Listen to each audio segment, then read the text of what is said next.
Oke, hari ini kita bersama Bang Hendrik atau the good father of Mata Bulu. Untuk perkenalan, oke lah kita langsung perkenalan di. Sebenarnya sih siapa orang Sopeng nggak kenal bolang sekarang, nggak kenal Mata Bulu.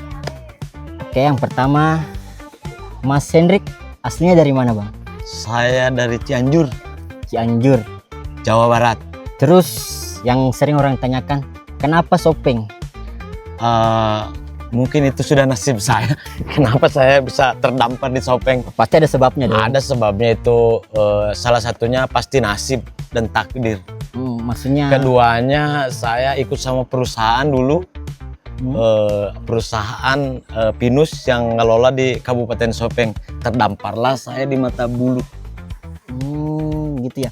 Terus tiba-tiba ide untuk buat wisata di Mata Bulu itu dari mana? Itu dari hal keprihatinan. Desa Mata Bulu itu desa tertidur, padahal banyak potensinya. Kenapa ini tidak dikembangkan potensinya? Bagus sekali. Jadi itu saya kalau lagi duduk, lagi apa, ini bagaimana cara awalnya saya supaya ini bisa mengembangkan ini desa? Itu di situ. Oke, berarti mulai dari keprihatinan ya? Ya. Keprihatinan. Ya. Prihatin. Terus misal langkah pertama apa yang abang lakukan pertama? Yang jelas saya kan cari dulu potensi apa-apa yang ada di sini. Setelah ku dapat potensinya, akhirnya saya mengadu atau mengeluh sama desa.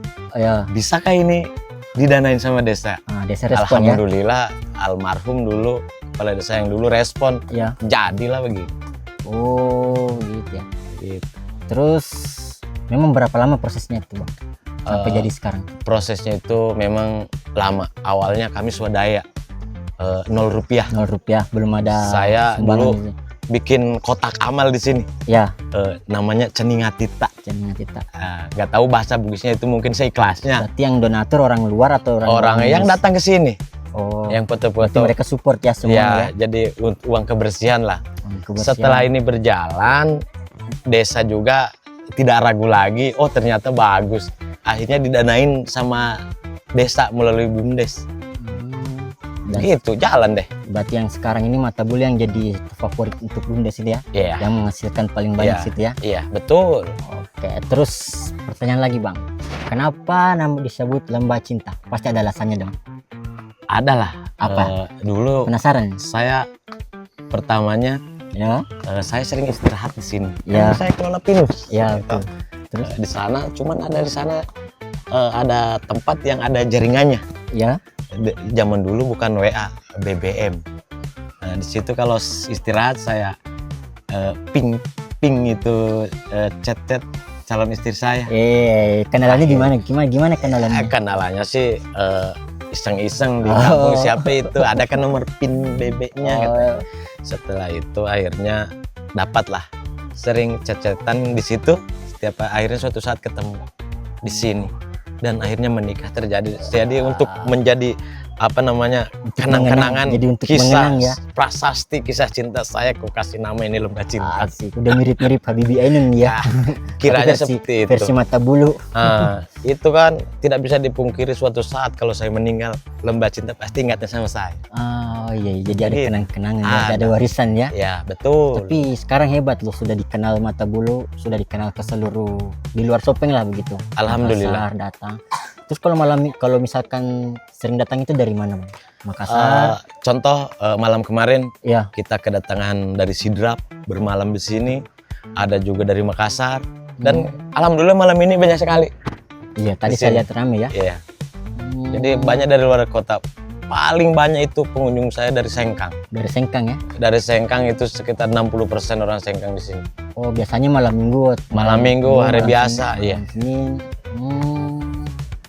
Gitu ya. Nah, sekarang di sini orang-orang mungkin belum tahu kalau di sini ada juga kopi dari Sopeng yang ditemukan oleh Abang Hendrik ini. Apa namanya Bang? Kopi Mata Bulu. Gimana tuh bisa nemu kopi Mata Bulu itu? Ceritanya dulu saya kan kerja di hutan. Iya. Saya melihat pohon kopi di sini tinggi-tinggi sekali. Iya. Dan tidak terawat. kata saya, kenapa ini kopi tidak terawat? Bolehkah saya ambil? Bolehkah saya kelola ini? Katanya boleh, semampumu ambil sana. Kata siapa boleh? Kata orang yang ada di hutan di sini. Oh, bebas aja ya. Kenapa memang tidak dijual? Tidak ada nilai ekonomisnya katanya. Nah, di situ saya makin semangat. Bagaimana saya harus ini mau saya kembangkan ini kopinya. Nah, di situ ternyata banyaklah kendala. Di kendala di kopi itu banyak. Contohnya kita menjualnya emang agak susah. Ya. Jadi saya cari solusinya bagaimana supaya menjual agak mudah.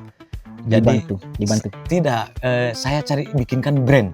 Jadi kita harus bikin brand. Jadi saya tetapkan brandnya Kopi Mata Bulu. Nah, setelah itu punya brand, kami ikutin event-event untuk memperkenalkan pameran. Dan alhamdulillah setelah ikut begitu, bukan kita yang cari pembeli yang datang ke kita. Oh, jadi intinya ini sekarang Kopi Mata Bulu udah keluar ya ke kafe-kafe di luar ya, di luar shopping. Bahkan saya sudah main Jakarta. Main Jakarta ya, wah hebat sekarang ya. Iya, alhamdulillah begitulah. Biar kami masih banyak keterbatasan kami. Belum maksimal terus terang. Terus cara mempertahankan itu kan, biasa kan membangunnya sudah oke. Cara mempertahankan itu udah supaya lebih berkembang gitu. Intinya untuk kalau kami di sini toh sama teman-teman, kan kami di sini punya komunitas juga, kelompok sadar wisata juga anunya toh. Jadi intinya continue, jangan pernah menyerah. Jangan pernah menyerah. Iya. Kalau menyerah, biar ada pengunjung tidak ada pengunjung, ada pembeli tidak, kita harus selalu ada. Harus optimis ya, optimis. Dan yang kedua itu kita harus kerja keras. Kita harus benar-benar kerja keras di situ untuk bagaimana caranya supaya ini laku, bagaimana supaya bertahan. Intinya kerja keras kita di situ. Yang tidak ada kita adakan.